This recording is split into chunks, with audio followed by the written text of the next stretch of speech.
ರಾಜ್ಯಾಧ್ಯಕ್ಷರಾದ B Y. Vijendra ಅವರ ಆದೇಶದ ಮೇರೆಗೆ ಇಡೀ 28 ಕ್ಷೇತ್ರದಲ್ಲಿ ಈ ಕಾಂಗ್ರೆಸ್ ಸರ್ಕಾರ ಗುಂಡಿ ಮುಚ್ಚಕ್ಕೆ ದುಡ್ಡಿಲ್ಲ. ಮೊನ್ನೆ ಡಿ.ಕೆ. ಶಿವಕುಮಾರ್ ಹೇಳಿದ್ರು 1100 ಕೋಟಿ ಗುಂಡಿ ಮುಚ್ಚಕ್ಕೆ ದುಡ್ಡು ರಿಲೀಸ್ ಮಾಡಿದೀವಿ ಅಂತ. ಒಂದೇ ₹1 ಇವತ್ತವರೆಗೂ ಅದ್ ಯಾವ ಗುಂಡಿ ಮುಚ್ಚವ್ರೆ, ಎಲ್ ಮುಚ್ಚವ್ರೆ, ಆ 1100 ಕೋಟಿ ಎಲ್ಲೋಯ್ತು ಅಂತ ಅವರೇ ಲೆಕ್ಕ ಕೊಡಬೇಕು.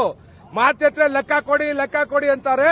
ಇವತ್ತು ನಾವು ಭಾರತೀಯ ಜನತಾ ಪಾರ್ಟಿ ಡಿ.ಕೆ. ಶಿವಕುಮಾರ್ ಮತ್ತೆ ಸಿದ್ದರಾಮಯ್ಯ ಅವರ ನೇತೃತ್ವದ ಸರ್ಕಾರಕ್ಕೆ ಕೇಳ್ತಾ ಇದೀವಿ, ಆ 1100 ಕೋಟಿ ಲೆಕ್ಕ ಕೊಡಿ.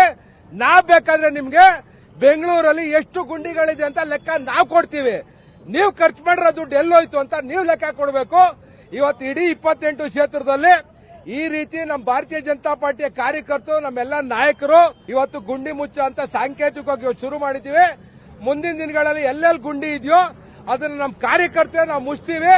ನೀವು ಮಾಡಕ್ಕಾಗಲ್ಲ ಅಂದ್ರೆ ದಯವಿಟ್ಟು ರಾಜೀನಾಮೆ ಕೊಟ್ಟು ತೊಲಗಿ ಅಂತ ಹೇಳಕ್ ಇಚ್ಛೆ ಪಡ್ತೀವಿ. ರಾಜ್ಯಾಧ್ಯಕ್ಷರಾದ ಬಿ.ವೈ. ವಿಜೇಂದ್ರ ಅವರ ಆದೇಶದ ಮೇರೆಗೆ ಇಡೀ 28 ಕ್ಷೇತ್ರದಲ್ಲಿ ಈ ಕಾಂಗ್ರೆಸ್ ಸರ್ಕಾರ ಗುಂಡಿ ಮುಚ್ಚಕ್ಕೆ ದುಡ್ಡಿಲ್ಲ.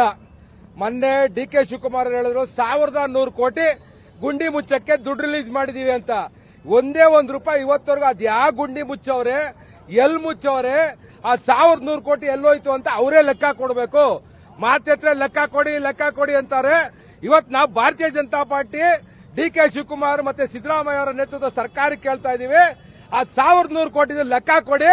ನಾವ್ ಬೇಕಾದ್ರೆ ನಿಮ್ಗೆ ಬೆಂಗಳೂರಲ್ಲಿ ಎಷ್ಟು ಗುಂಡಿಗಳಿದೆ ಅಂತ ಲೆಕ್ಕ ನಾವು ಕೊಡ್ತೀವಿ. ನೀವು ಖರ್ಚು ಮಾಡಿರೋ ದುಡ್ಡು ಎಲ್ಲೋಯ್ತು ಅಂತ ನೀವು ಲೆಕ್ಕ ಕೊಡಬೇಕು. ಇವತ್ತು ಇಡೀ 28 ಕ್ಷೇತ್ರದಲ್ಲಿ ಈ ರೀತಿ ನಮ್ಮ ಭಾರತೀಯ ಜನತಾ ಪಾರ್ಟಿಯ ಕಾರ್ಯಕರ್ತರು, ನಮ್ಮೆಲ್ಲ ನಾಯಕರು ಇವತ್ತು ಗುಂಡಿ ಮುಚ್ಚ ಅಂತ ಸಾಂಕೇತಿಕವಾಗಿ ಶುರು ಮಾಡಿದ್ದೀವಿ.